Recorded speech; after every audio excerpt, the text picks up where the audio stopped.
Good morning! Good morning, everyone.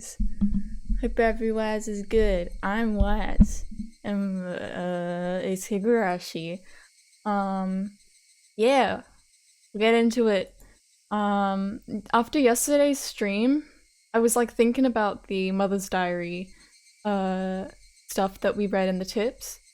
And I was like, oh shit, what if the reason why Rika always pats people on the head is because that's what she wishes her mother would do. Like how her mother hits her on the head.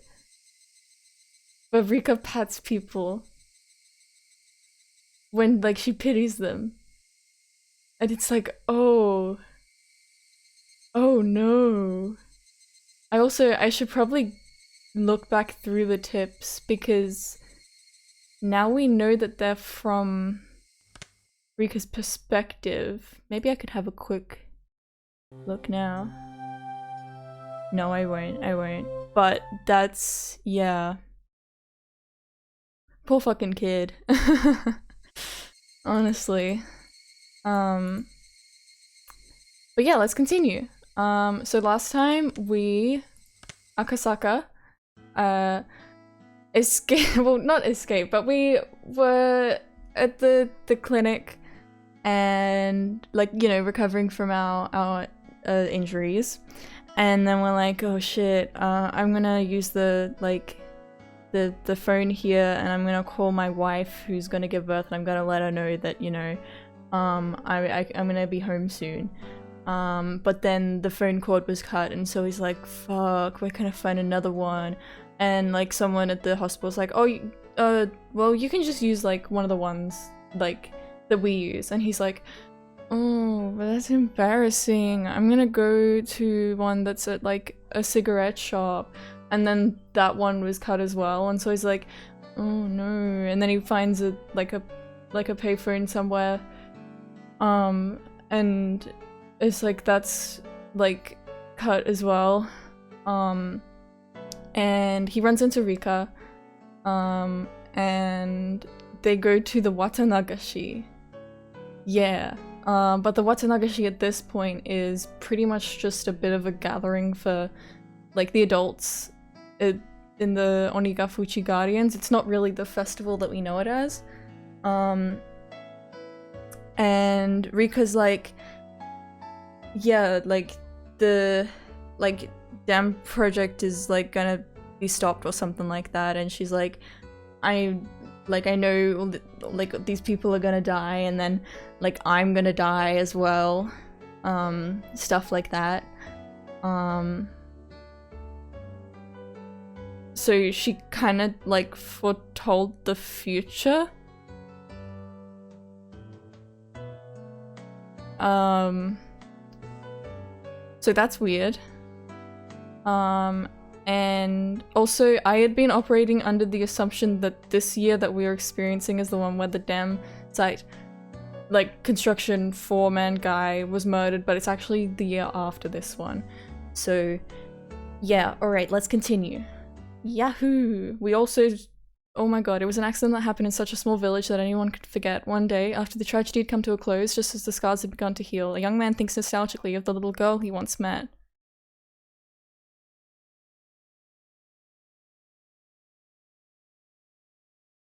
Does it want me to click?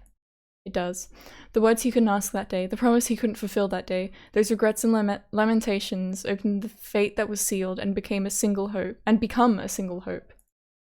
Yumatsubushi. Fate isn't only about happiness, but there is no one that would wish for happiness. Or unhappiness, oh my goodness.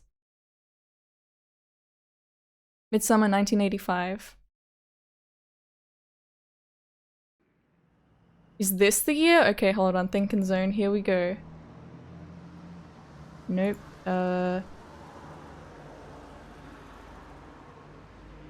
Yahoo, thinking zone. Wait, oh no, it's 1975 that the...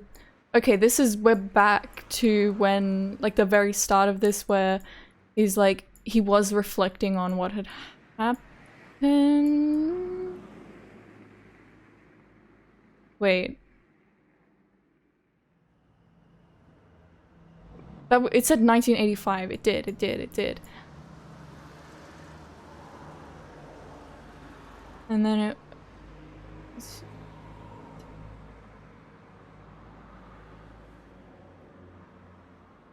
That's...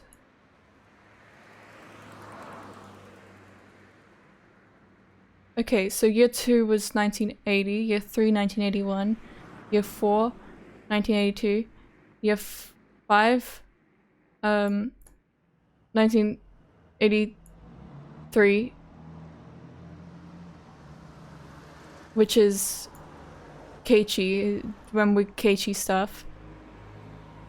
So then this is 2 years after that. When was...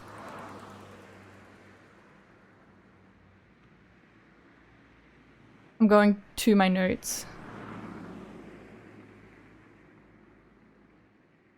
1985. Yeah, okay, that is... yeah. I'm just gonna write that this is 2 years after Keiichi shit. Huh. Yeah, so this is back when this episode, where this started. Papa? Are you there, Papa? I want to hear this voice. I assume this is the child. Papa! Papaってば! It's just a kid. It's just a kid. Huh? Oh. Are you alright? Were you having a scary dream? Miyuki was sitting next to me. I quickly patted her head after hearing her say that. Was there something where they'd already decided on what they would call the kid?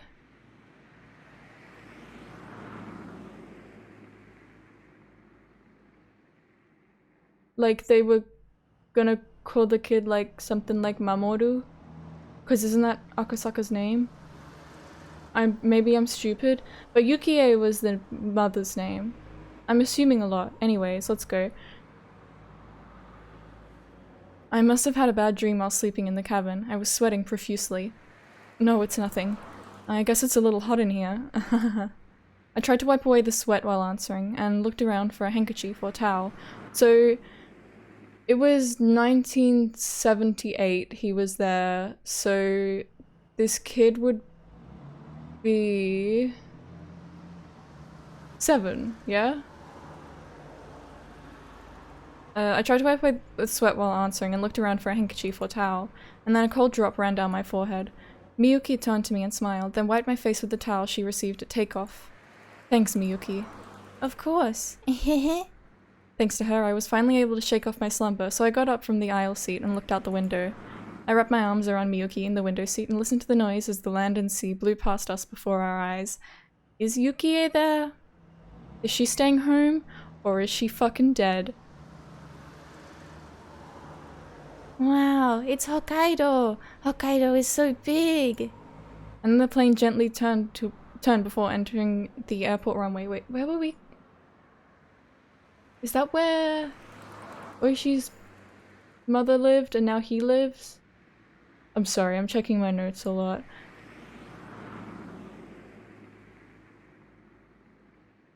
Sapporo, is that in Hokkaido?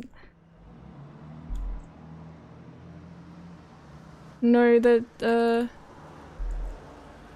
oh, it is. City in Hokkaido. Okay. It's the capital city.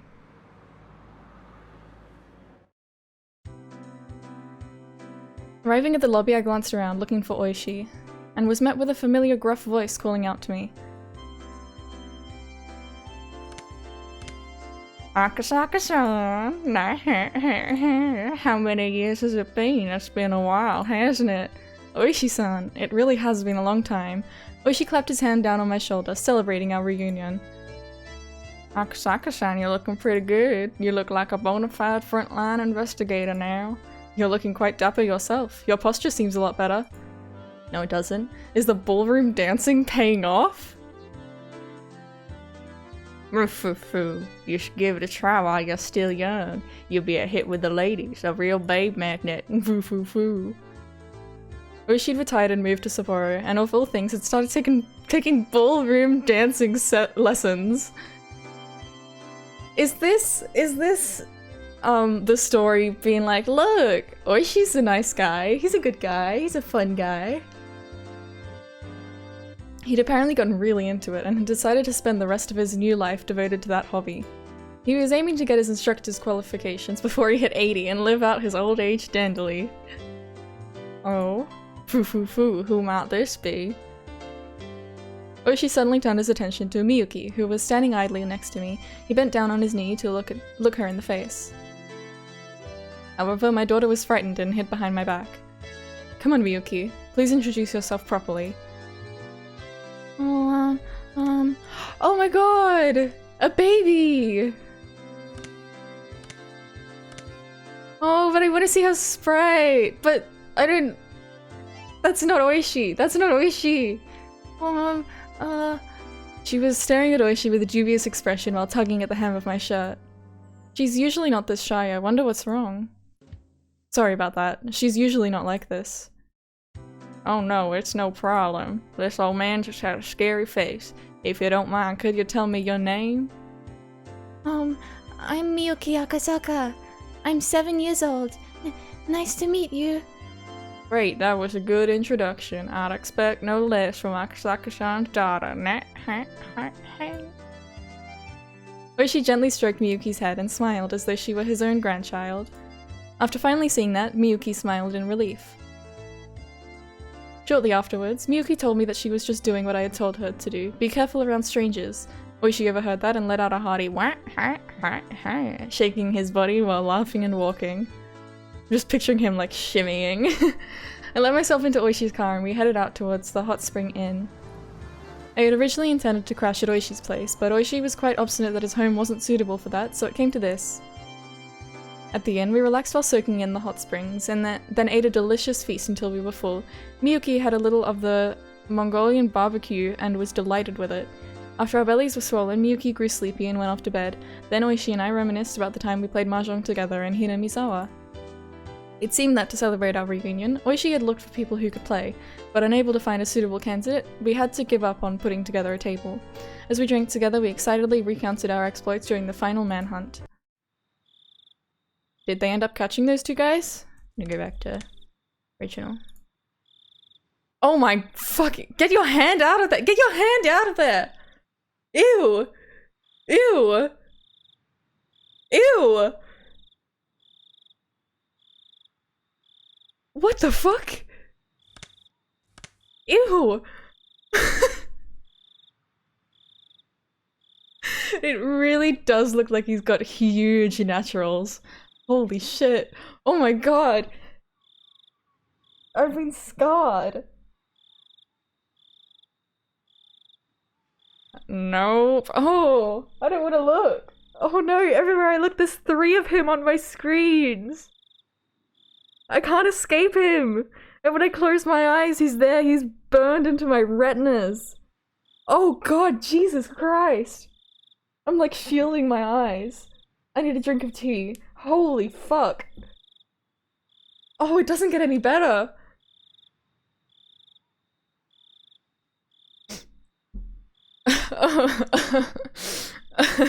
Nope. In the end, the search team never found them. They were probably hidden by the villagers and sent overseas or somewhere else far away to lay low for a bit. Oishi-san, if I remember correctly, you managed to grab one of their guns, didn't you? Did you learn anything from that? It was a foreign military pistol. It's probably from the ones the gangs in Kansai managed to smuggle in a ton of. We tried to get a match from the rifling, but it didn't show up in any other cases. How about on your end? After that I was removed from the front line, so I don't know much. In the end, it seems like everything was settled under the veil of secrecy. Oishi smiled wryly as he sipped his chilled drink. What happened after that sure was tough, huh? It has been 7 years now? Yeah. We held the memorial service a few days ago. Oh, so she did die, huh? I really hope that he was at least with her. I really hope that he wasn't in fucking Hinamizawa.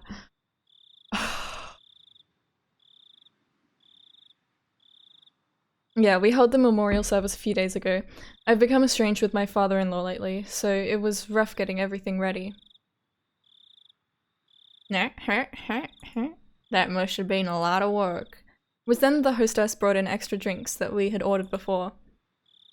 While the bottles of beer clinked as she brought them in, we halted our conversation. What Oishi meant when he said it must have been tough. Thinking about that was still hard, but time had healed the wound. It was the day after.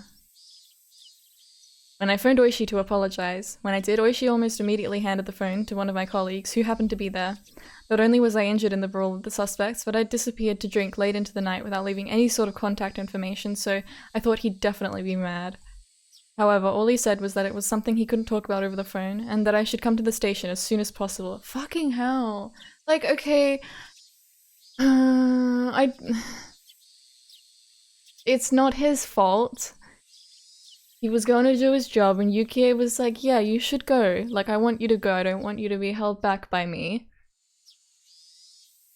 Oh, but like, man... And then...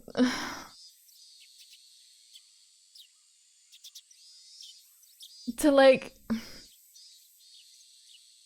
It's not his fault. However, like, why couldn't he just stay in the hospital and recover and use the fucking phone that they were offering? Holy shit. I'm sorry, it's unfair to be mad at him, but like...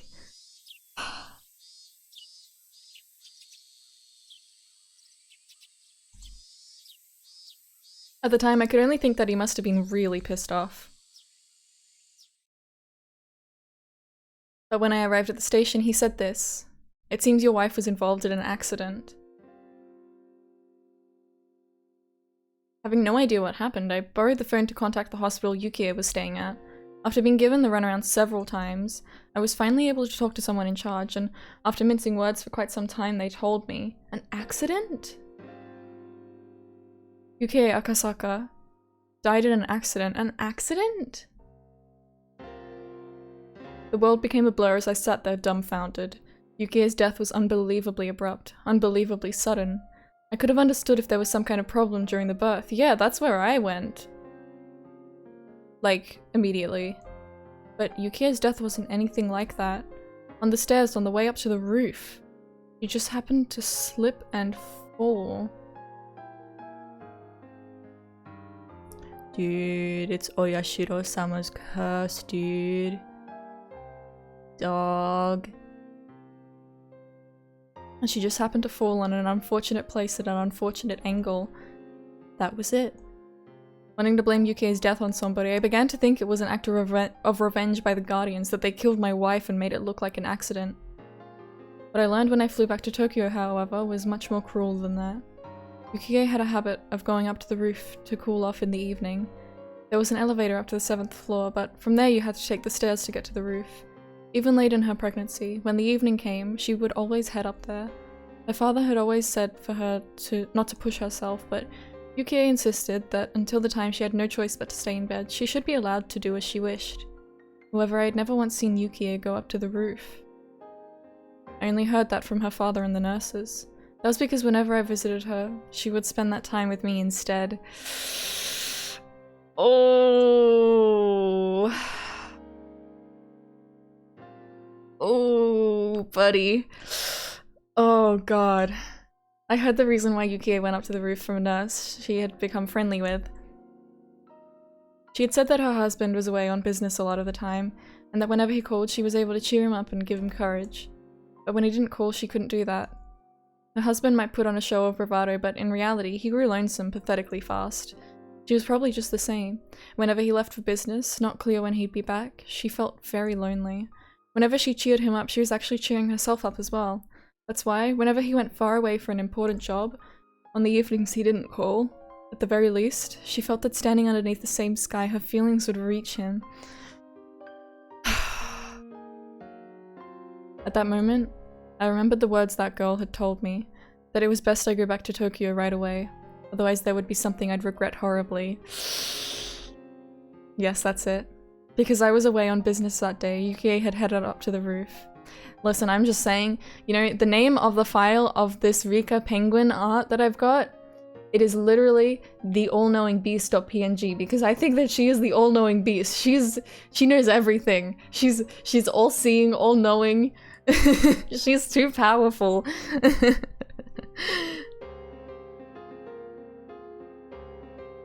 Had I known that this would have been the result, had I done as the girl had said and dropped everything to head back to Tokyo, I might have been with Yukie on the day she died. If I was with her, she wouldn't have gone up to the roof. The day my wife died was the evening of the 3rd day of my trip. It was the Watanagashi. It was right before the time I had the sudden urge to hear Yukie's voice and ran all around the village trying to find a phone. The girl had gone around and cut all the phone cords. But like, does Rika really have like psychic powers? She can like tell the future? Because I'm inclined to be like, no. But am I wrong for thinking that way? For thinking that there's no paranormal stuff?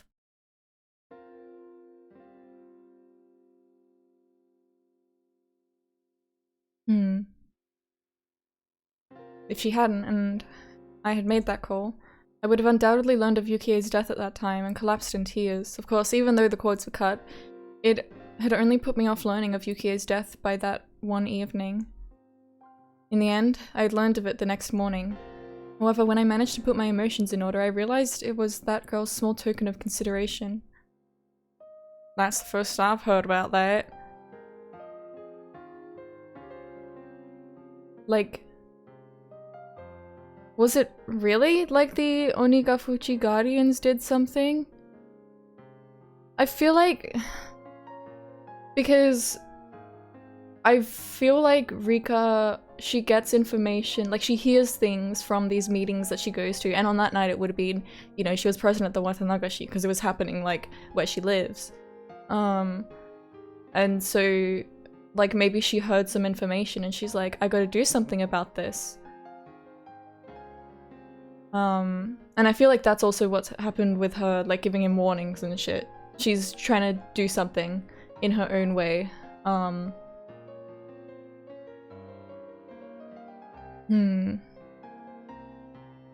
But I'm also like, I'm also kind of hesitant in a similar way to blame it all on, like, oh yes, it's all the work of the Onigafuchi Guardians,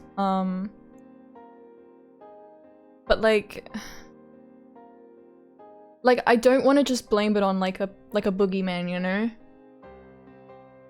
But maybe that's also wrong for me to think. And also like every single murder kind of thing might be done by a completely different person, but why would Rika know that stuff? I mean, I guess maybe what we were seeing was Akasaka's recollection, and maybe he like misremembered some things. Like maybe Rika said like, yeah, every year something bad's gonna happen, and so Akasaka, like from like 7 years, you know, of whatever, he looks back on that and he kind of fills in things with his own current knowledge. But I don't know.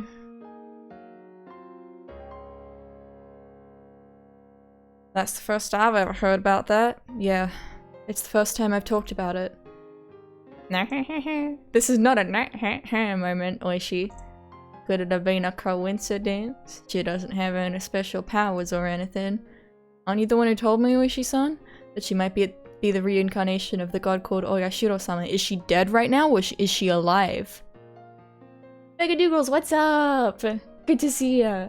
I'm currently being scarred by this sprite of Oishi with his hand touching one of his huge boobs. It's upsetting. It's upsetting. Well, yeah. The old folks in the village believed that Rika Furude had divine powers. Divine powers? Oishi had originally said it as a kind of joke, but realizing that I was serious, he slumped his shoulders. I don't know if it's the truth or not. They said she did things like prophesize the future or talk about things she should have no way of knowing. That she was clairvoyant and that it was divine revelation.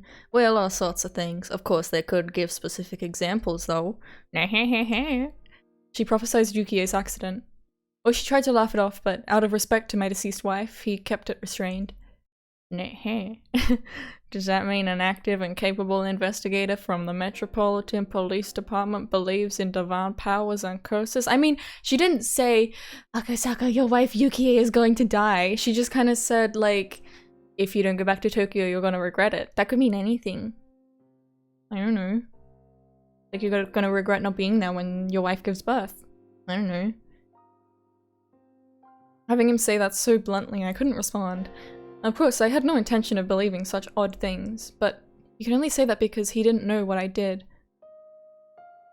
What did you do? Since I met that other girl, who both was and wasn't Rika Furude, I couldn't deny the existence of any otherworldly entity. Of course, I can't deny that it might not have been, prescient?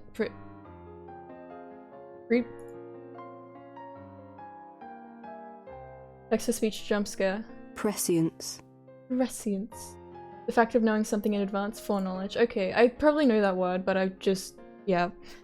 But rather a warning. Not prescience, but a warning. What if what that girl has said was a warning about Yukie's accident, then things became much easier to understand. Basically, the line of thinking became that it was a threat because I didn't go back to Tokyo. My wife was killed in a way that made it look like an accident. Not satisfied with the investigation into your wife's accident? Of course, I suspected foul play. I pored over the results and even carried out my own personal investigation. There weren't any witnesses to Yukie's fall. There was the possibility that somebody had hidden, waiting to push Yukie down the stairs. I mean, I also think that Yukie, at least her family, is from Hinamizawa, potentially, maybe. I think it would be weird for her to mention something about a small country village, something like that she used to live at, or her mother used to live at, or her grandmother used to live in. Like, I don't know off the top of my head, but there was something about that. It's in the tips somewhere. There was the possibility that somebody had hidden, waiting to push Yukie down the stairs. However, the cleaning ladies frequented the roof to hang laundry, and the security cameras on each floor hadn't recorded anything out of the ordinary. There wasn't anything set up on the stairs, and I was unable to find anything suspicious. In the end, even after my personal investigation, I can't think that anything else happened other than a simple accident. Well, of course. These were the guys that took the minister's grandson hostage. It wouldn't be impossible for them to push a lone pregnant woman down the stairs without leaving any evidence. Moishi's expression had completely sobered up. They murdered your wife? Higurashi. We're twinning. When Yukie died, I thought that as well. More precisely, I wanted to blame somebody, so I created the most viable scapegoat, but without any clear evidence, that violent notion faded along with the wounds in my heart. Did that girl know beforehand about my wife's death and was threatening me? Or did she prophesize that death and was offering me a road to salvation? If I had to choose between the two, I would tend towards the latter.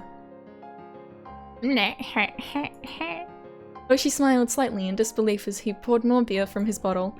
Then, if I may, if what you say is true, then Rika Furude was a prophet who knew the future.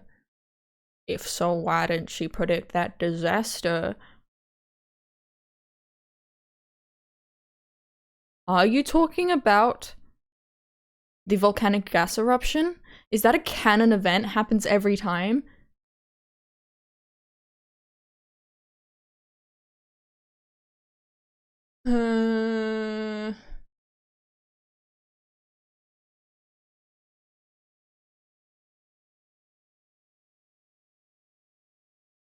Is this all Akasaka Trying to work out what happened?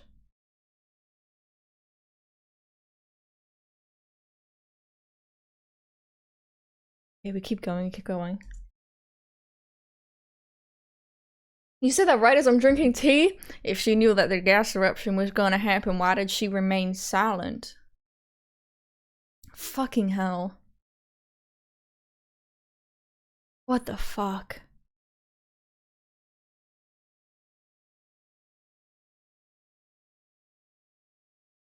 Okay, so I think there are things that always happen.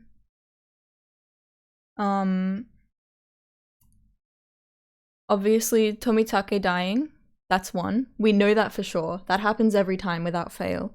It's a fact that Tomitake died by like clawing out his own throat. And I think it is also a fact that the body of Takono is found burned in an oil drum in the mountains. And it is a fact, I think, that Shion always kills herself. I think it is a fact, might be a fact, that Keiichi ends up in police custody and ends up dying. Okay. This is really interesting. And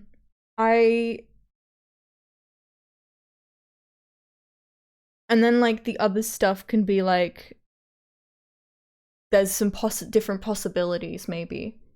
There's some wriggle room. I think that when I take my Higurashi break, which is conveniently gonna be around the time that the Watanagashi happens actually, when I'm taking a break from Higurashi to play Deltarune, I will off stream, if I haven't taken notes from this episode chapter by then, I will be doing that, and I will probably read through my notes. I might even play through the first 4 chapters again. Because I want to have a good solid theory going into the second half of the game. Alright, let's continue. Even a few hours beforehand would have been enough. If the village knew, then most of the people would have escaped without dying. Oh my fucking god. Great Hinamizawa Disaster in Memoriam List. 59? Article 12. 331, 1984.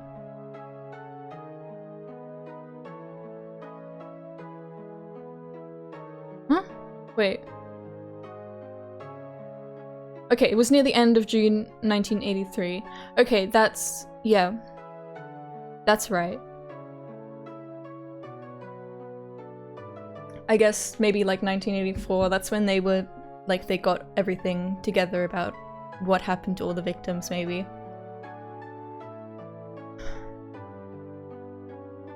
It was near the end of June 1983. Volcanic gases from the Onigafuchi swamp erupted and hit the village in the middle of the night. It was an unprecedented disaster where the whole populace was wiped out.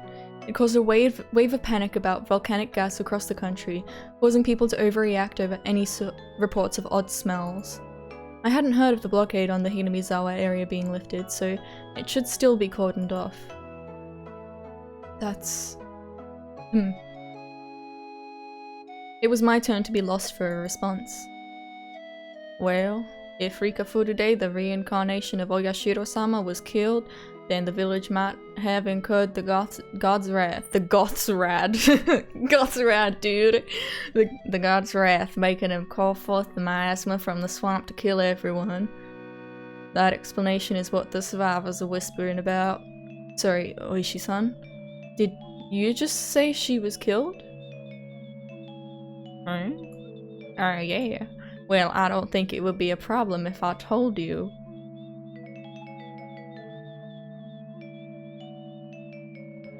When I saw the news about the gas disaster, I remembered that girl. I then found her name in the list of victims. That's why at the time I thought her own death she had predicted was due to the gas. It was after that I learned from the tabloids of the series of mysterious deaths in Hinamizawa during the 5 years leading up to the disaster that became known as the Curse of Oyashiro-sama. And that string of mysterious deaths lined up exactly with what that girl had predicted, so I had always thought to ask Oishi about it, as he had been involved in the investigation. That's right. That was the reason for our reunion. But right now, Oishi had said Rika Furude didn't die in the disaster, but was killed? Can I ask you about the last year of the curse? I may be retired, but I still have to keep things confidential, you know? I'll pay you, Oishi. Excuse me, madam. Do you have anything cold that's brewed locally? High grade if there is. I'll leave the selection to you. Nah, oh my, I didn't mean it that way. Oishi laughed loudly, not wholly unsatisfied, and stopped the hostess to tell her that the cheap booze was fine. Words, so very good.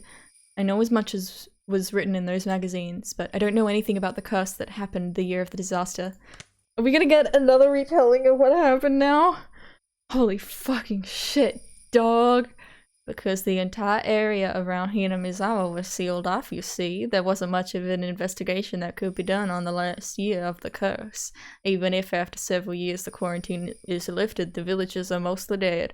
And what few survivors there were mostly went to stay with relatives, their whereabouts mostly unknown. It's a complete dead end. What the fuck? We've got to speak to Satoshi. If Satoshi's out there, we gotta speak to him. I don't know. We gotta... Who else? Shion's dead. I don't know who else. Oishi seemed to postulate himself as he stared at the ceiling, as if trying to work out a memory from the rusty cogs in his head. And then he said in a completely sober voice, "The magazines made it seem like the curse of the 5th year was that disaster. But the actual curse really happened on the day of the Watanagashi festival. A photographer by the name of Jiro Tomitake, he was the victim." Oishi gestured about how the victim tore out his own throat with his fingernails as he talked. And the burnt corpse of the woman Tomitake was in a relationship with was found in the mountains in Gifu. Gifu prefectural police weren't very cooperative, so I don't know much about it though. There were 2 victims in one night? Actually, see, it wasn't just those 2. You see, the next day, Kumagaku and one of my subordinates disappeared along with his car in the middle of his investigation. Last time round, I think that Oishi went missing. But that's... Okay, hold on, I need to look at my notes. That's weird. Because why would... If someone's piecing together information that they know, why would they do that?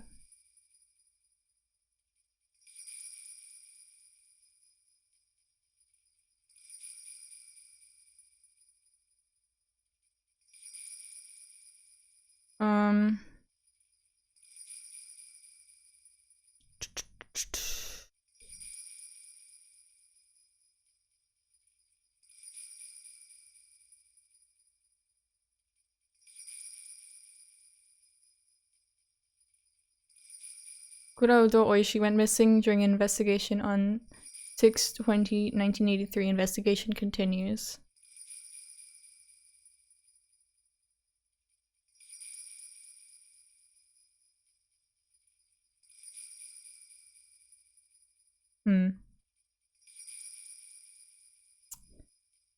Disappeared with his car, along with his car in the middle of his investigation.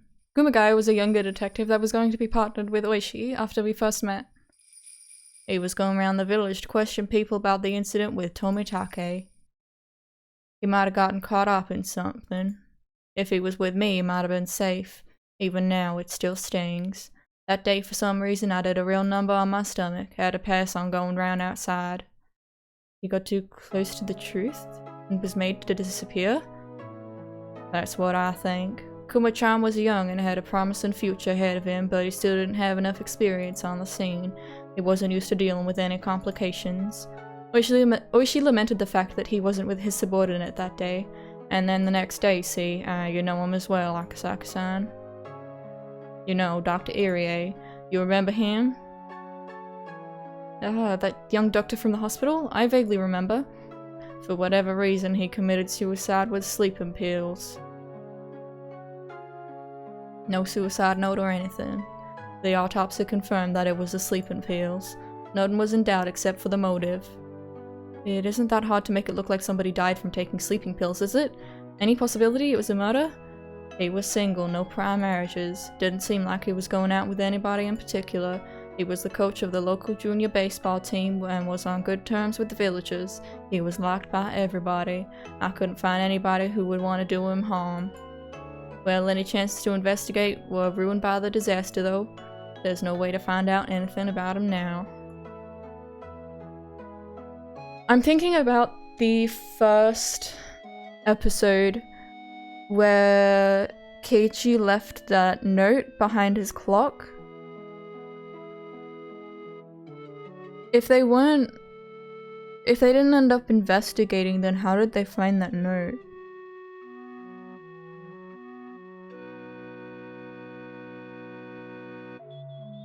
I mean, I guess it depends what day that took place on, if that was like a day before the eruption.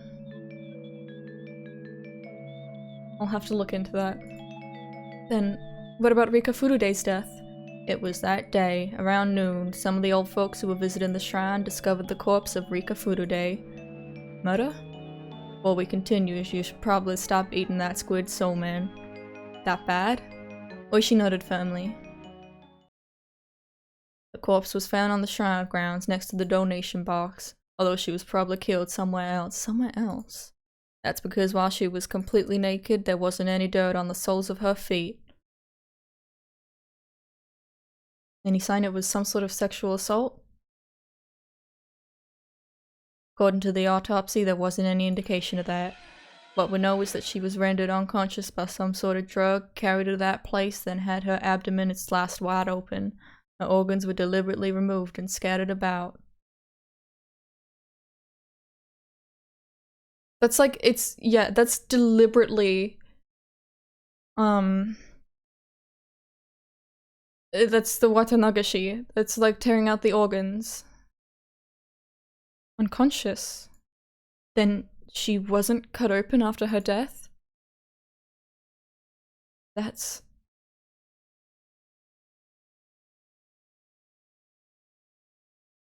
horrible. That girl's prediction was right on the mark. I'm pretty sure she was more detailed about the other deaths that led up to her own. For example, I think she said that the housewife that was beaten to death on the 4th year had her head split open. Then, in that case, did she know that her own death would be so terrible? There must have been some moments where she wanted to doubt the validity of her own predictions. But as people died exactly as prophesized, as the years passed, that prophecy would only come closer to fruition. And then, facing the final year, unable to struggle against her own destiny, her all-too-young life was snuffed out. And in such a cruel way. Knowing that her days were numbered, unable to fight the tide of events heralding her end, my heart ached at her helplessness. About the way she died, it seems like it wasn't just somebody's sick tastes. What I'm saying is, I told you before about how Hinamizawa used to be home to demons, didn't I? Yeah, I think I remember. The festival in Hinamizawa village, Watanagashi, the cotton drifting, seems to stem from the drifting of entrails. Seems that it came from the man-eating demons ripping apart their victims and throwing their organs into the river. In other words, in Hinamizawa, pulling out entrails had some sort of religious meaning? Well, this is according to the old tales in Hinamizawa, you see. to act as an arbitrator so that humans and the man-eating demons could live together peacefully. A god known as Oyashiro-sama descended from the heavens. If I recall, Rika Furude was said to be the living incarnation of that Oyashiro-sama, wasn't she? Yeah. So cutting open Rika Furude, who was a living god, would be to the village nothing less than absolute sacrilege. Absolute sacrilege. In other words, you mean sacrilege towards Oyashiro-sama? The rest you should know, Akasaka-san. The wrath of Oyashiro-sama would occur that same night. The Great Hinamizawa disaster. The official explanation was that some swamp upstream erupted with toxic volcanic gas which enveloped the village. Upstream?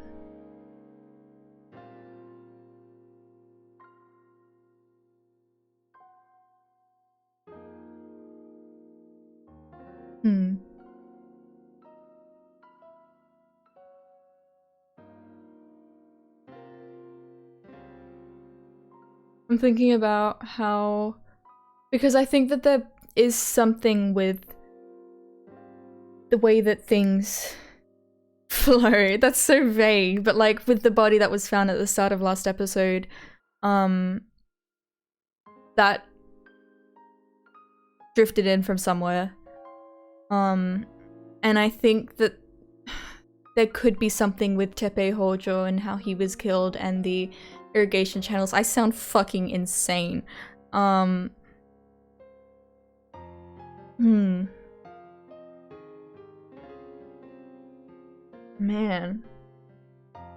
The official explanation was that some swamp upstream erupted with toxic volcanic gas which enveloped the village. Swamp where it erupted was called Onagafuchi Swamp. It was the origin of Hinamizawa's old name, Onagafuchi Village. According to village lore, the depths of the swamp apparently led to Hale, where the man-eaten demons came from. That almost seems too perfect. Wasn't episode 2, there was like a thorough like investigation into like the like tunnels or whatever, like with the Sonozaki like property. How would they do that if there was fucking gas? I mean, they could wear like protective shit, but from like how Oishi's like saying stuff, I mean, maybe he doesn't know all the details himself. Like maybe they did investigate, but he just doesn't really know because he's not that high up. That almost seems too perfect. Oh no, that's just the tip of the iceberg. There was another bit of folklore in the village. If Oyashiro-sama became angry, the cauldron of hell would open up and miasma would flow out, or so they say. To the villagers, hell was at the bottom of the swamp, so basically, the miasma poured out, smothering the village? Yeah. Basically, due to the sacrilegious way that Rika Furude, the living incarnation of Oyashiro-sama, was killed, the village incurred the wrath of Oyashiro-sama in the form of that disaster. That seems to be their explanation. So what you're saying is that the disaster wasn't a natural one? Well, everything does seem to fit together a little too well. If Oyashiro-sama's curse doesn't really exist and everything really was just a matter of coincidence, I would doubt it. A wry smile formed on Oishi's face as he listened to my absurd take on things. He wore an expression as though, even if it were absurd, there was a time he had thought the same thing as well. In regards to the religious beliefs of the villagers, suppose there was a more fanatical group among them, and that group created a situation that would incur Oyashiro-sama's wrath, and enacted the disaster to make it seem like the truth. Of course I wouldn't laugh. I've wandered down that line of reasoning more than once myself, however. Even though Hinamizawa is a small village, it still has a population of over 1,000 people. To murder that many people in a single night doesn't seem realistic, no matter how you think about it. The gas eruption was believed to have happened at around 2 AM, several hours before dawn. In that short amount of time, going around and killing all the villagers in a way that made it look like poison gas didn't seem feasible at all. The swamp the gas erupted from still had some religious significance, didn't it? Okay, we are gonna take a 5-minute break because I want to keep going. I don't want to fuck up my voice. So now that we've got this lovely sprite of Oishi on screen, I'm gonna run a 2-minute ad break and I will return shortly. I will see you soon! Yay!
Where's? Man, what the heck? What the heck is going on? I'm in my brain, I'm going like, how Umineko is Higurashi? How Higurashi is Umineko? Anyways, I'm back. I got a kitty cat now. Yahoo! Okay. The swamp the gas erupted from still had some religious significance, didn't it? If that's the case, then maybe there was something set up in the swamp. Something that could be activated whenever a divine verdict was rendered. This feels a lot like responding directly to, like, players' theories. I like it. Jack Jack! Kitty cat on my lap, yay! According to the JSDF press release, the swamp was declared the source of the eruption. Oh, he's nuzzling the microphone. Yes, you're very cute, kitty. And it is very cold, isn't it? You can still my warmth, it is okay. This was after everything was thoroughly looked over by the investigative team. If anything like that was set up, I think they would have found it. It wouldn't necessarily have to be in the swamp itself. Come on, haven't you ever heard about it? The old story about how when a faraway spring dried up, the village spring dried up as well. What do you mean by that? Many waterways are connected by underground aquifers. Swamps and springs are only the parts that manage to pop above the surface. So what you're saying is that Onagafuchi swamp is connected to another swamp or spring, and there's something that the villagers rigged up there long ago, something that changes the pressure of Onagafuchi swamp, causing it to erupt with poison gas? Is that what you're getting at? Well, she laughed heartily, commending the fact that the young'uns have a nice flexible way of thinking. That was the former detective in him. Even though it was a hypothesis that he didn't come up with, he still had the presence of mind to not dismiss it right away. That's an interesting theory. If that proves to be true, then it would be unprecedentedly the largest mass murder in the history of Japan. Once the quarantine on Hiramizawa village is lifted, I think it should definitely be investigated. Oishi-san, do you still have any connections with the prefectural police? I want to check something. In my notes. From episode 1. Uno. Okay. The end of it.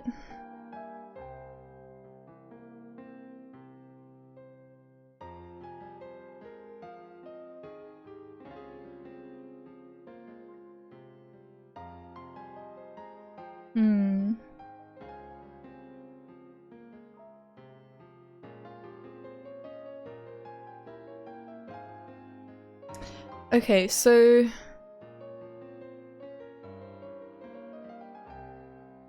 episode 1, June 1983, talking about the murder, and they're describing the insides of the house, so they've investigated it thoroughly. The suspect fled the scene of the crime. A patrolling officer found the suspect collapsed inside a phone booth. He's rushed to the local hospital for treatment, but did not regain consciousness and died 24 hours later. So that's different.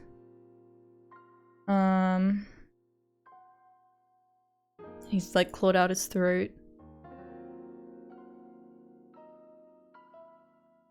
And there's several accounts of the suspect's bizarre behavior, so that's like they've got people to talk to about what he was doing before the murder.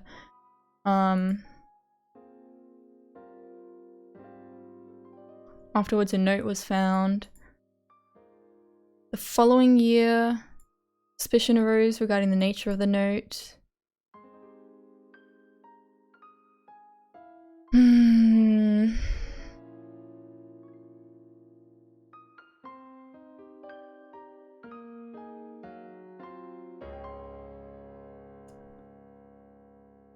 That's weird because why would... I don't know how much genuinely actually changes if they are all separate, like... okay, let's continue. Somewhat. I'm an honorary advisor for their judo classes, so even now I pop by during summer training camps and such. I don't know when the quarantine on Hinamizawa village will be lifted, but please, let me help investigate. Got it. Ushi-san, how do you feel about the string of mysterious deaths in Hinamizawa they call the curse of Oyashiro-sama? At the time, the villagers were putting a lot of pressure on the station. The official stance on things was that the cases were unrelated, that each case was separate, each with its own resolution. That couldn't be, even though it was blatantly obvious that the cases were connected based on the villagers' religious beliefs. Akasaka-san, we can only say that now because of the rather grandiose way things ended after 5 years. At the time, those coincidental incidents just happened to coincidentally occur on the day of Watanagashi. Just, it would be nice if nothing happened this year kind of feel to it. Coincidence? The girl predicted everything from the beginning. Girl. Rika Furude, that child warned me about all the incidents that would happen afterwards. Surely, like, if, like, he could have heard about some of this stuff in the news and then been like, oh fuck, that kid was right, and then done something about it?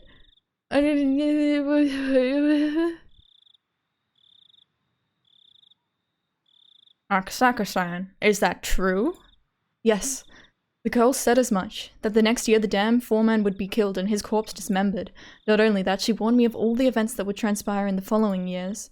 Akasaka-san, when she told you all of that, what year was it? When I met the girl, I was investigating the kidnapping incident, so June of 1978, the year before the dismemberment murder. Wrinkles formed between Oishi's eyebrows as he closed his eyes and began to digest what I had just told him. Akasaka-san, if you're wrong about Rika Furude knowing the future through some divine medium, this is getting ridiculous. Yup. If you're just trying to shock me, I'm gonna be really angry, you know. I'm speaking the truth. Then the script behind the chain of mysterious deaths was written a year before it even started. Can, like, the director... Like, is this all just some big, like... performance? But I don't really like that. And just as predicted, Rika Furude was killed. At first, I thought she meant that she would be killed in the disaster. However, now I know that her death wasn't due to that, but rather an atrocious one at the hands of a murderer. She said she would be killed. At that point in time, she knew more or less how her own death would occur. Then why didn't Rika Furude try and run away? Even if her death was already spelled out for her, knowing that she still had a grace period of several years, didn't she? I mean, she just wanted to live happily with her friends. Like what fucking Rena said, like if everyone was gonna die in a volcanic eruption the next day, she'd just want to live life to the fullest. Did even Rena know? Is even she in on it? Is everyone in on it? What the fuck? She had plenty of time to try and run away or consult the police. Why did she just accept her death with no resistance? I don't know. Even though Rika Furude was doted upon by the older folks in the village, you see, after she lost her parents, she had no living relatives and lived a fairly solitary life other than hanging around with some close friends. It might have been she didn't have any power to fight or anybody to rely on. She must have tried signaling somebody for help in regards to her own death, though.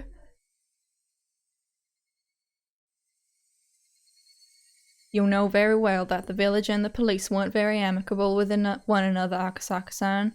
At the very least, I never heard anything about Rika Furude seeking protection from anybody.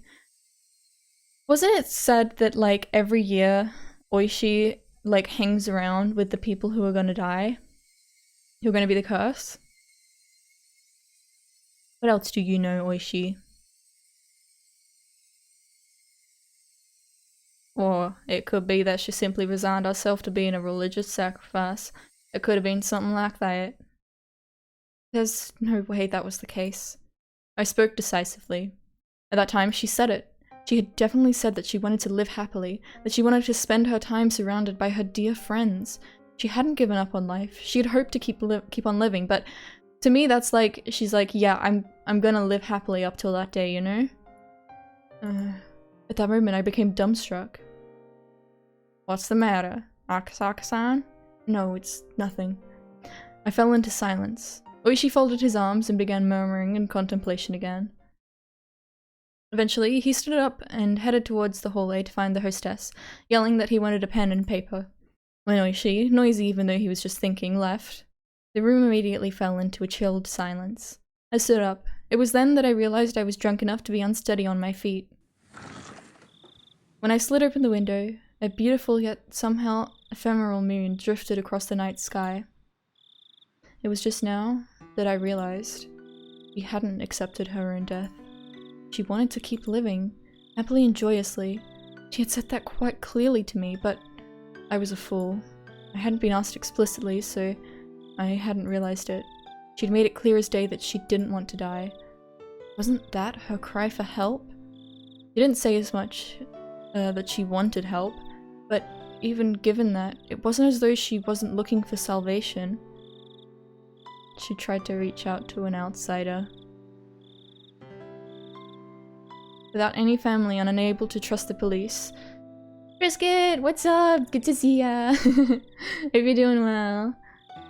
She instead told somebody without any relation to the village, somebody from a faraway place, me. Ooh. Oh man.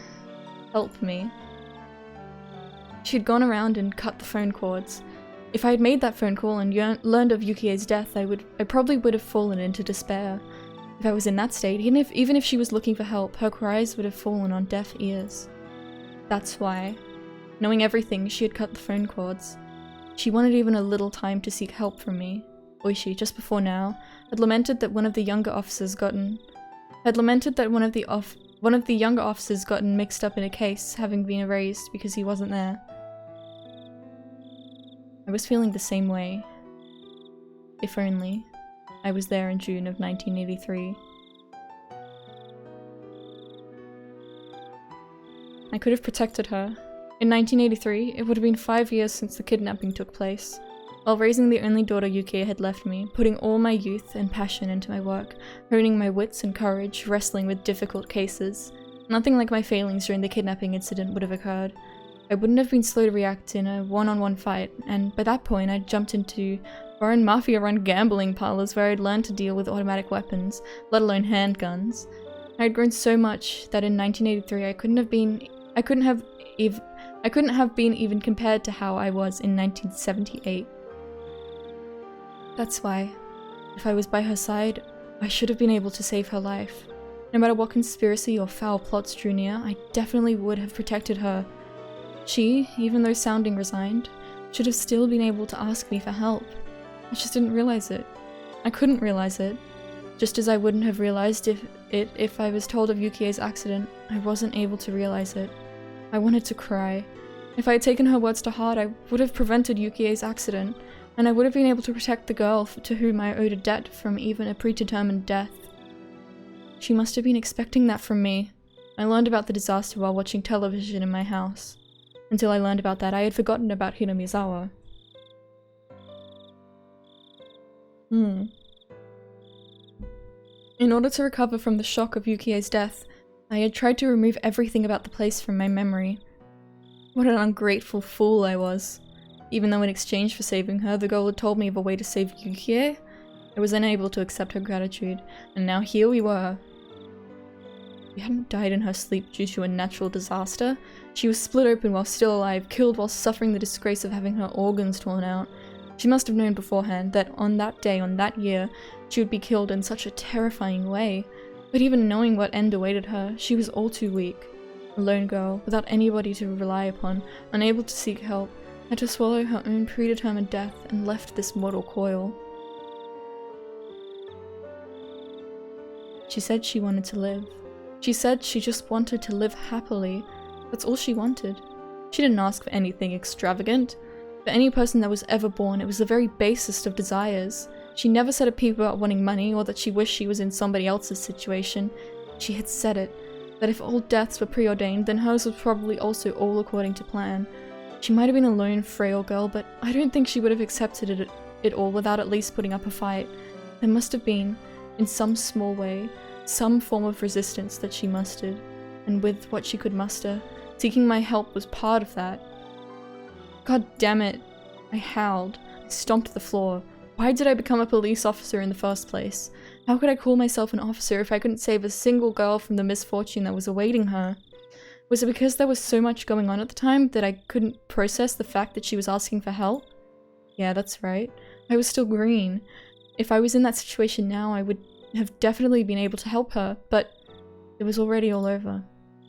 Even if I wanted to settle the regrets she left behind, Hinamizawa, as a dangerous area, was still quarantined. Most of the people involved were already dead, with the few that did remain spread around the country, unable to be traced. The stage of that tragedy was still off limits as well. The police investigation was put on hold, the case slowly being buried in the sands of time. Just like how I wouldn't have known unless Oishi had asked me about it. Akasaka-san, are you okay? At some point, Oishi would return with a notebook in hand. Until I saw the expression on Oishi's face, I didn't realize that I was in tears. I never realized she wanted help. Akasaka-san, calm down. But it's all too late now. She was killed in such an atrocious manner. She was counting on me, but I couldn't save her.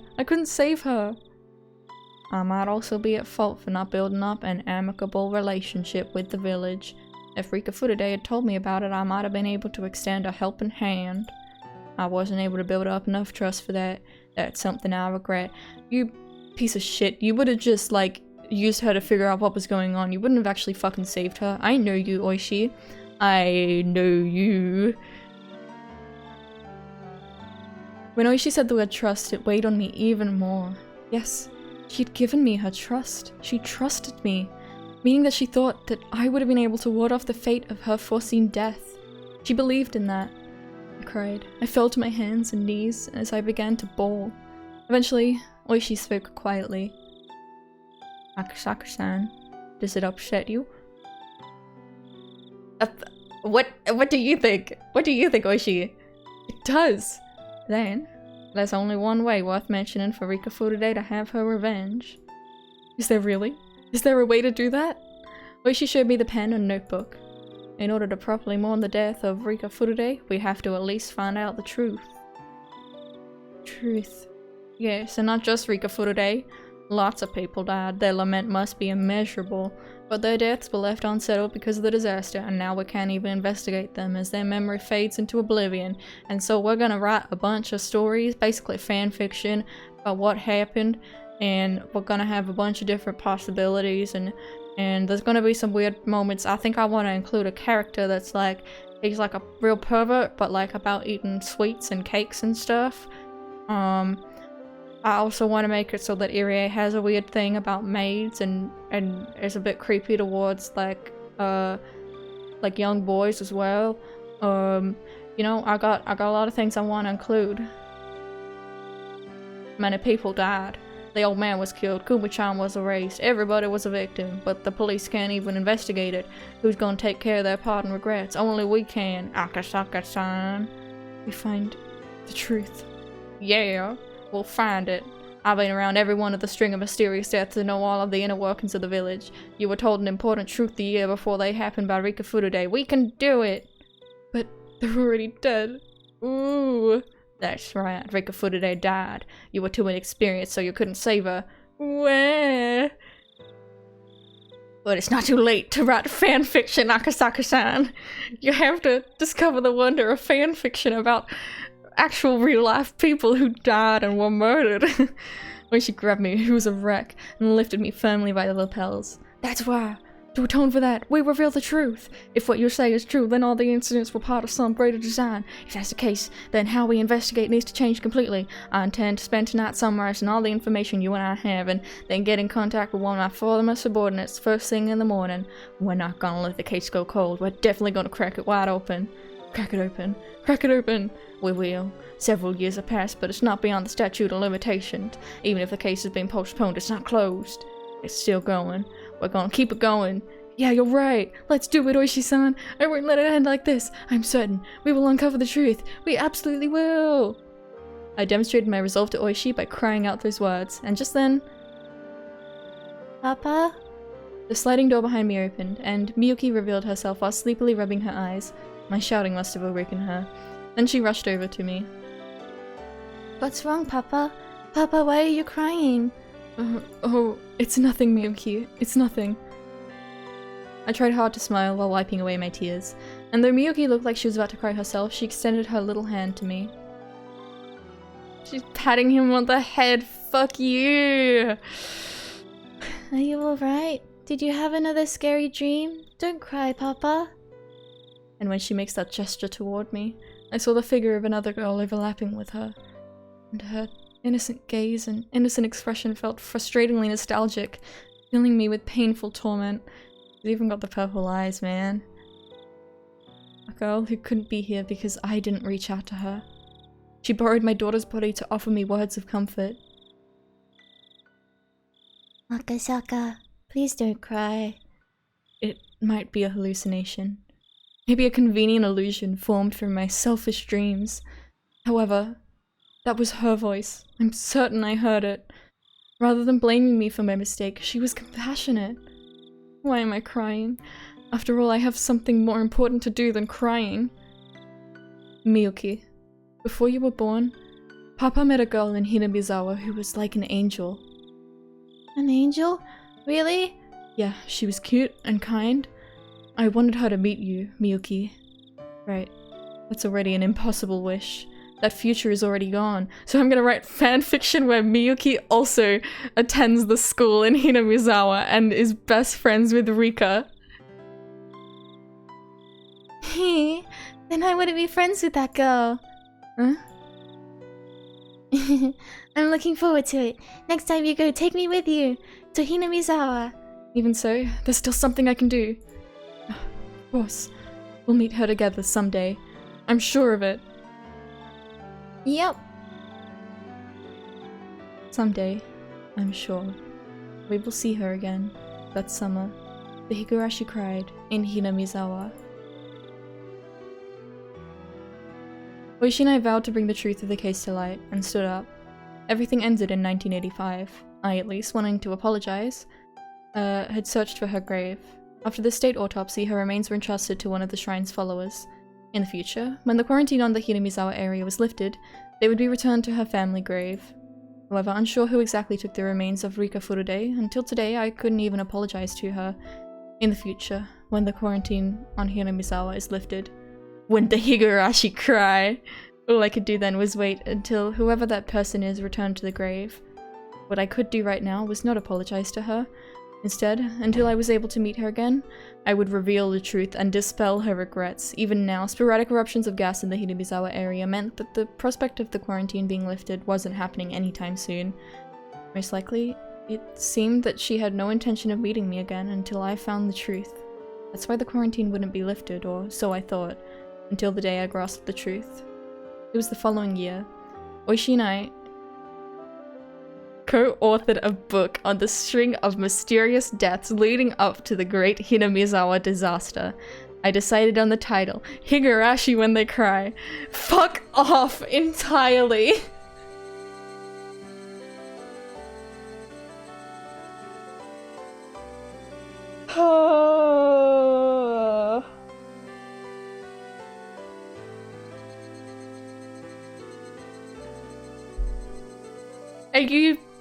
Are you shitting in my butthole right now, dude? Like...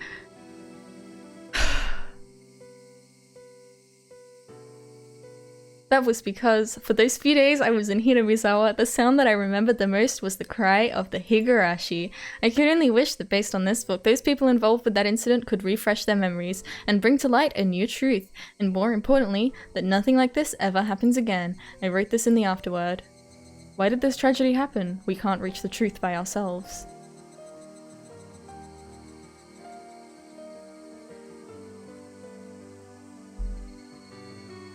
If you're reading this, please discover the truth. That is our only wish. Kurado oishi mamoru Akasaka.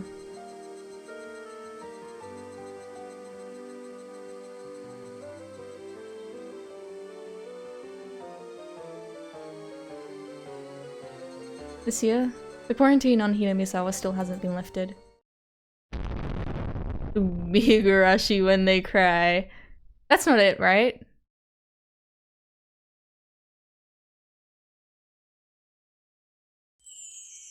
That's fucking it?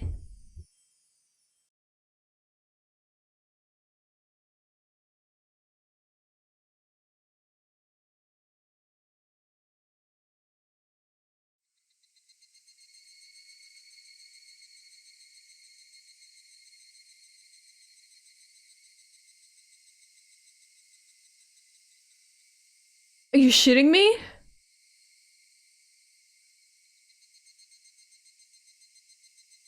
Are you shitting me?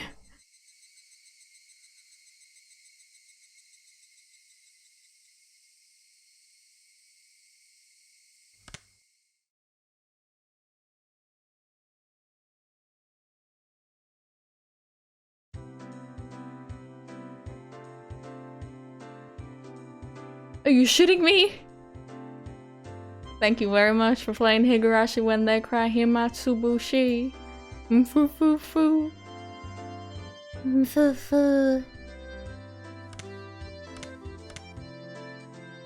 Oh my, no matter what anybody else says, I was the star of the scenario this time. On top of that, they added some nice jazz theme music. If you can't laugh here, where can you laugh? What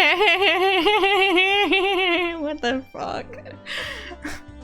I mean, originally this wasn't intended to be like a canon thing, was it?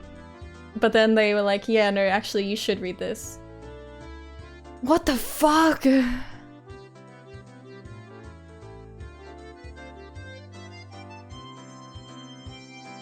Anyways, hasn't there been too much of you lately, Oishi? Yeah, there's been way too much. Get this guy off the goddamn screen. I don't want to see his face ever again. Uh-huh. What do you mean by that, Rika-san? Get him. She meant that literally. It's rather impudent of you to try and hog the spotlight here, even though you already had all that screen time. Besides Rika-chan, who was the main heroine, everybody else didn't really have any appearances, did they? I heard that this time the scenario was a bit of a side story, but I didn't think that they would leave out the main cast this much. You didn't have it so bad, Mion-san. At least you had a few appearances, did you not? Both Rena-san and I didn't even have a cameo. Rena still shows up on the covers a lot, so she's still okay. Exactly what are you trying to say then? That I was the only outcast with no appearance? Is that it? Nipa. Wah, they only treated me horribly. Wah. How sad, how sad.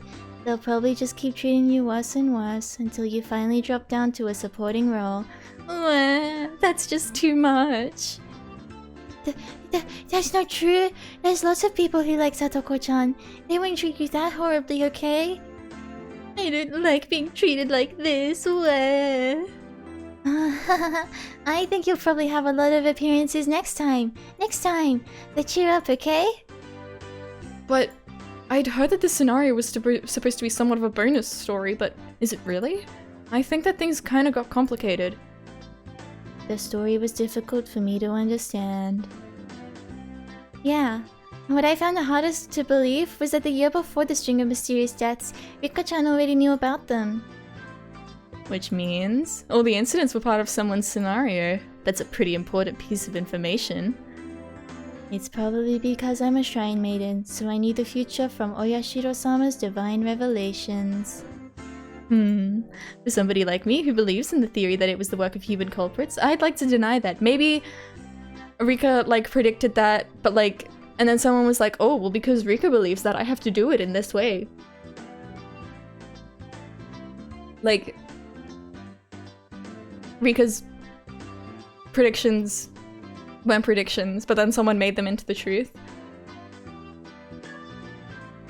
I believe in the curse, so that Rika-chan, who's the living incarnation of the deity that protects Hinamizawa, or Yashiro-sama, could have that divine power as a possibility, I think. Nope. For someone who thinks it was the work of man, that kind of unfounded fantasy will not stand.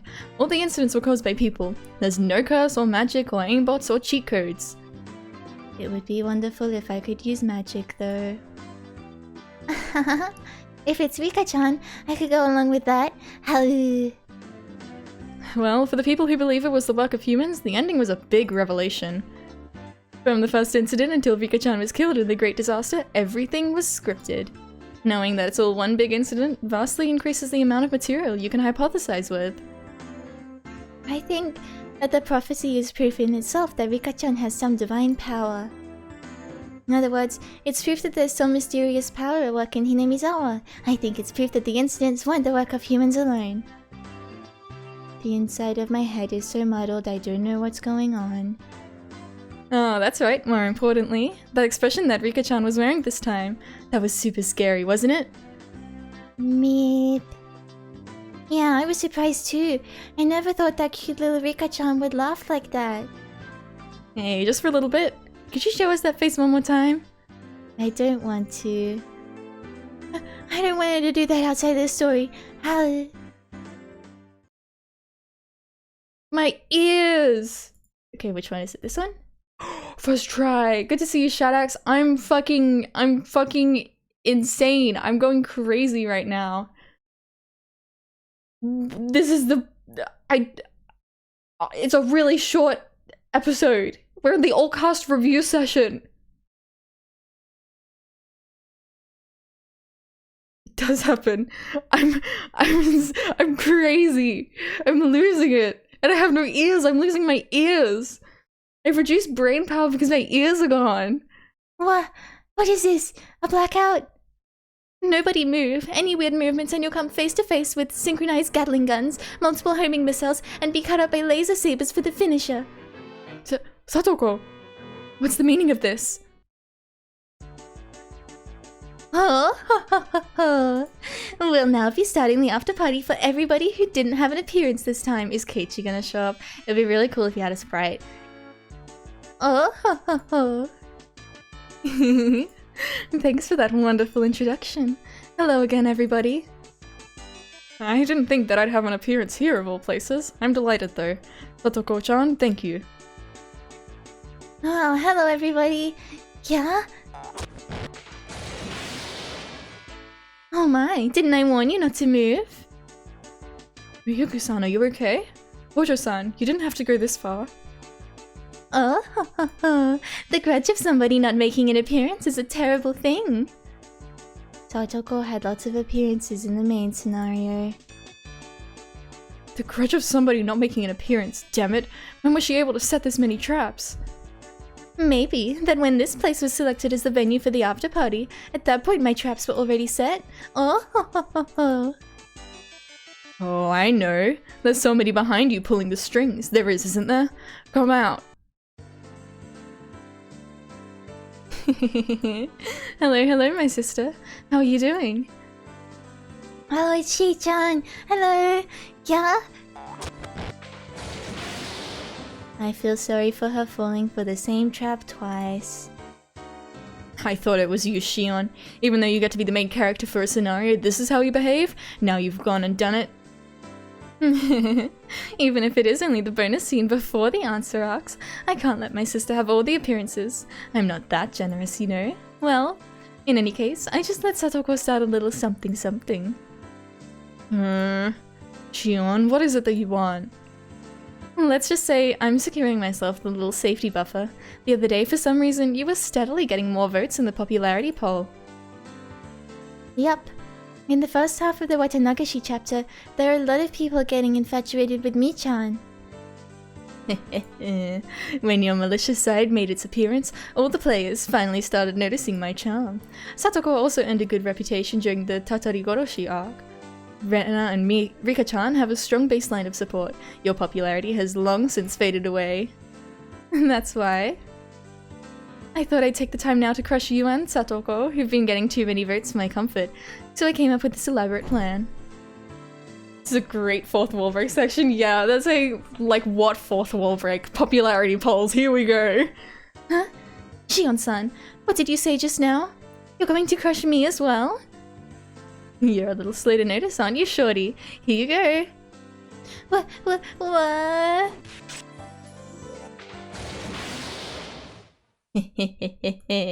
Goodbye, all you regulars. Hello to all you irregular folk. All the main characters are done for.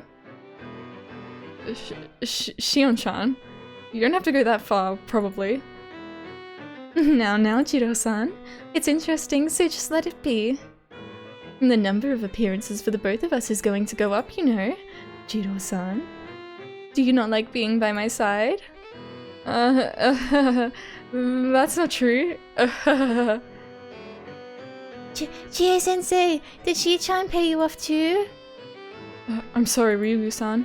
Shion-san said she would make me a new segment called Teach Me, Chie-sensei, starting from the next scenario, so I just... Well then, who should I dispose of next in a most embarrassing manner? Maybe Satoko, since she helped me set this all up?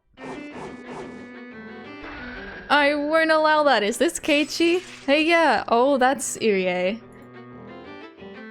Coach! He seems somehow reliable for once. I, Kyosuke Irie, shall not allow any aggression against Satoko-chan. I may also just be a supporting character, but don't think you can persuade me so easily. Oh, and then you're saying you want to withdraw from being the lead in documentary Satoko's maid training dress-up chapter that we planned on filming after this? Shion-sama, I, Kyosuke Irie, shall follow you to the depths of hell. That was fast. Well then, with this, I'm holding all the cards, even in this after-party scene too. I'll have everything proceed as I see fit. Huh? We're missing somebody. Shion-sama, Ryuko-san isn't here. She escaped at some point. There she is. Ryuko-san, didn't I just tell you you shouldn't move? Rena-chan, I won't do anything to hurt you, but it's easier if you don't resist. I'm sorry, but this is all really bizarre. What are you trying to do? The Meakashi script? I see you're planning to secure your role before any of your lines get cut out, aren't you? Resistance is futile. Rena-san, you should stop your pointless resistance and just come along peacefully. If you make me angry enough, then not only will you suffer, but so will my dear sister as well. You can't do anything just by getting your hands on the script. Rena, I'm sorry, but do what they say. Please don't cut Rena. Please don't cut her lines. I need more Rena. It's alright, don't worry. Now that we have the Meakashi script, we can reverse the situation. Reverse the situation? Exactly what are you scheming? Rena-san, you're pretty good at making me laugh. Then why don't you go ahead and try? Show me how you're gonna turn this around. You're spoiled, Shi-chan. Even if you didn't have any appearances in the main scenario, you've had so much screen time during this after party. You're spoiled. When exactly are you saying I was spoiled? You don't understand, Shi-chan. Even if it's just the after party, you still have an appearance. You also appeared a lot in the previous scenarios. There's somebody who resents you from the depths of hell, who can't forgive you. Listen, can't you hear it, Shi-chan? That's right. I understand now. I get it. Kei-chan! That's right, he never has any appearances during the after parties. There's no way Kei-chan would allow somebody to monopolize the after parties all of themselves without him. I see. So, how's Kei-chan gonna appear here when he's still at the studio recording lines? It's not as if anyone here will have surpassed his workload. That's just your self-centered way of thinking, Shi-chan. Gah, no. That's the voiced word count from Akasaka's part.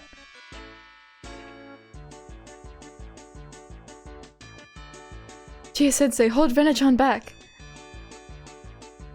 Huh? Huh? It's too late. It's finally your time, Keiichi-kun!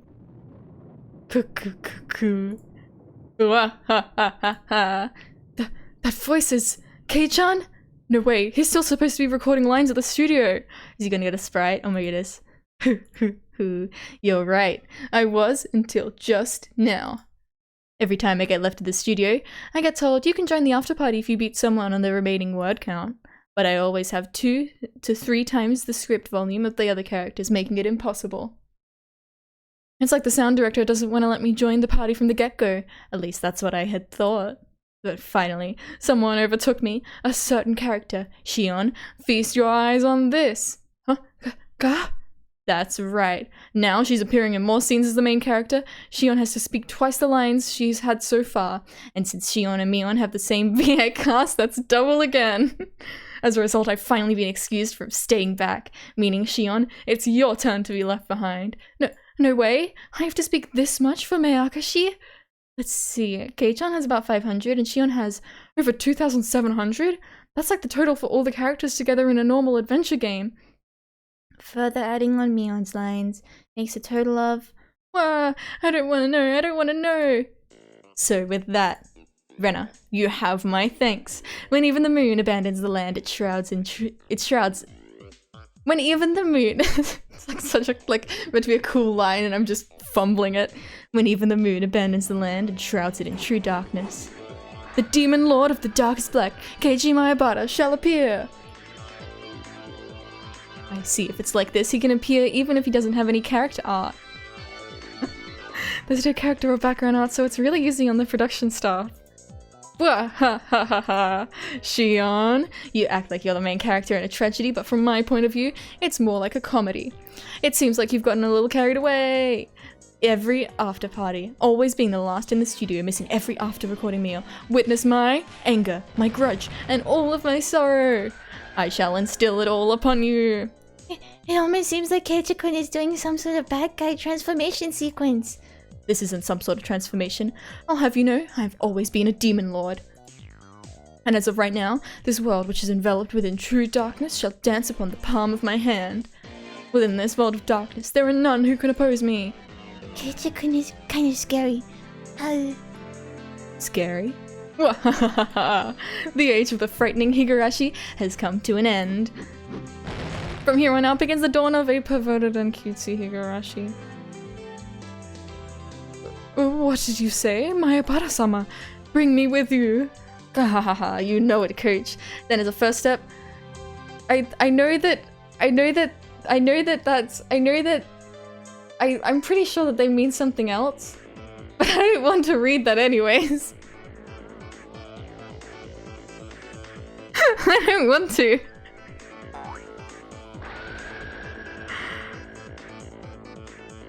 Kia, what is this?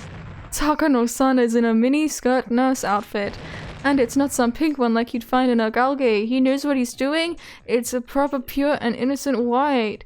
Even though she's a nurse, she doesn't appear in the outfit even once during the main scenario. You've got to be kidding me. Well then, on to the next target.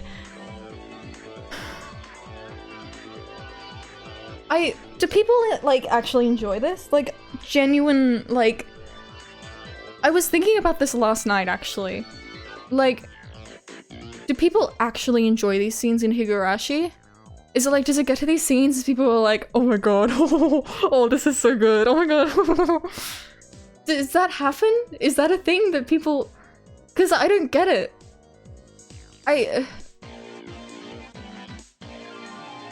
It's just... Renna, this hasn't changed the situation at all. It's just turned into a different type of crisis. I can't do anything in this darkness. Now then, who should I make wear what next? Maybe a nice school uniform, gym clothes, school swimsuit, triple combo.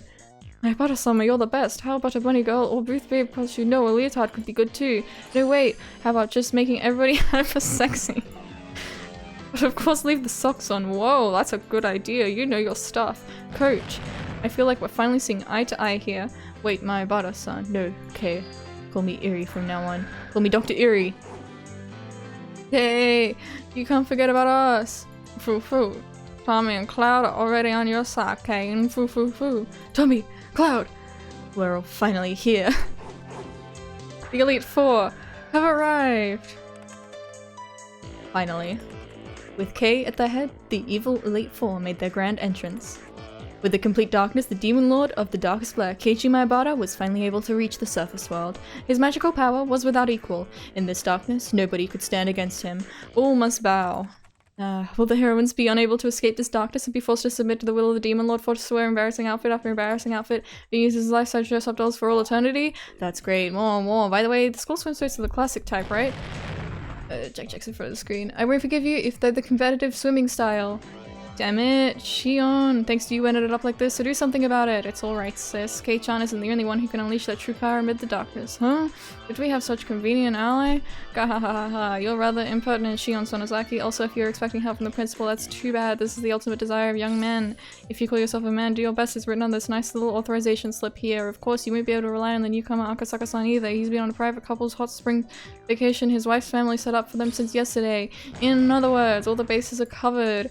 You're so naive, Kei-chan. Even characters who have art are able to reveal their true form in the darkness. Chie-sensei! That's how it is, Maebara-kun. It's dark, so I can't really tell, but it seems like Chie-sensei's outfit is different. What are those? All those swords in her hands. They couldn't be. The black— Any more than that is a secret. Nippa. Maebara-kun? That was just a little too much mischief on your part. The church can't overlook any more than this. Wait a minute. This here, there's no way, right? That's cheating. It's against the rules. Hey, she can't do this, right? Wait, you can't use that big one. Huh? Arcdrive has startup invincibility? The 7th.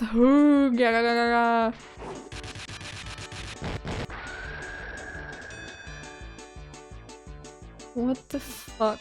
Sorry, I just like completely like forgot like that anything was going on. I was just like my brain turned into goop.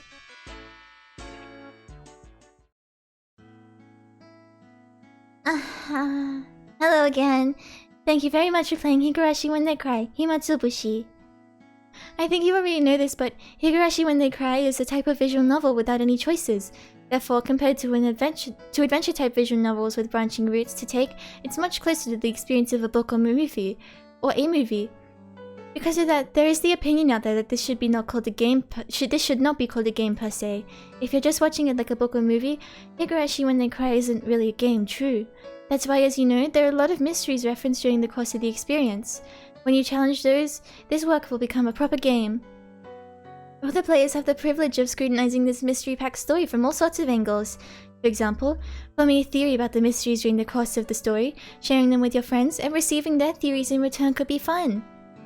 In any case, the next chapter starts the answer arcs. We've tentatively called it Meakashi.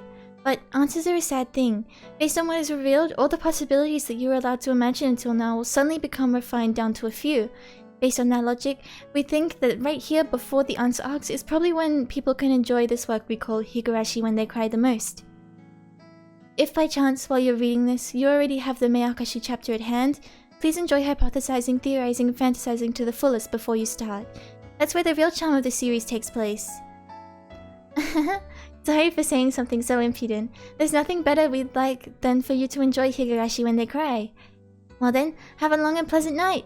We're waiting for you all in Hinamizawa.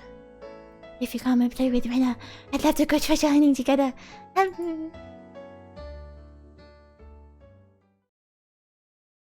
Well, I was not expecting that to be so short, this episode. But hey, that works out pretty well, because when's Deltarune out? Deltarune chapter 3-4 release date. I think it's, yeah, June 5th. So, yeah, we should have plenty of time to finish up the Deltarune playthrough that I kind of abandoned. And yeah, I can kind of take it a little easy. I'm gonna be doing a lot of theorizing off stream, I think. And yeah, I think what's gonna happen is I will be streaming Deltarune. And hopefully I'll finish chapter 2 around the time when chapter 3 and 4 comes out. We're gonna be playing those, streaming them. And yeah, then once that's done, I'll probably get back to Higurashi. Wow, I can't believe we're taking a break from Higurashi now. I was sure, like, I was thinking like, oh man, I'm gonna have to like really like do a whole bunch of streams to like keep up and yeah, but you know, it works out all right. So yeah, I'm gonna yeah. I'm thinking because I'm gonna have a lot of theories, hopefully. And maybe one time I'll do like a theorizing stream, or I guess maybe when we start episode 5, when we start the answer arcs, I will probably at the start of that have a big ramble about my theories. Damn. I wonder, should I do the things with the choices?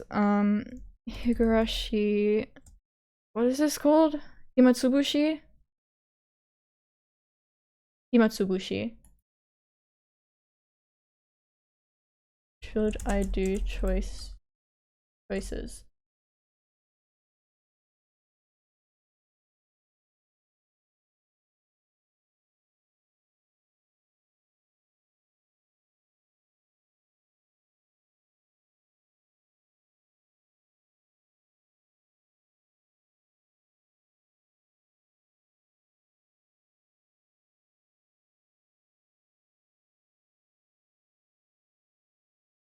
Okay.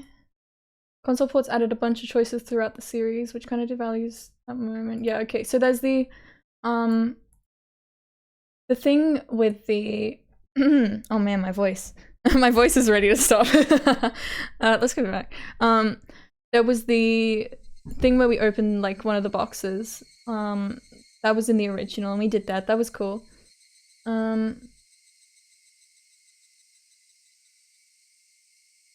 The console versions of Himatsubushi add 4 choices to the main story. Fourth one determines whether you get the true end or the console original bad end, which is very short and kind of pointless. The other 3 make very little difference at first, but if you get enough of them right, it skips the final choice and unlocks a couple of bonus scenes. One you see by the default in the PC version, the other was added for the console versions to show off a sort of new character. I don't know exactly how much the 07th mod ported over to the PC version, but it sounds like the first 2 choices didn't make it. Okay, I think I'll just leave it as is. I don't want to do extra stuff that wasn't in the original too much. I'm not...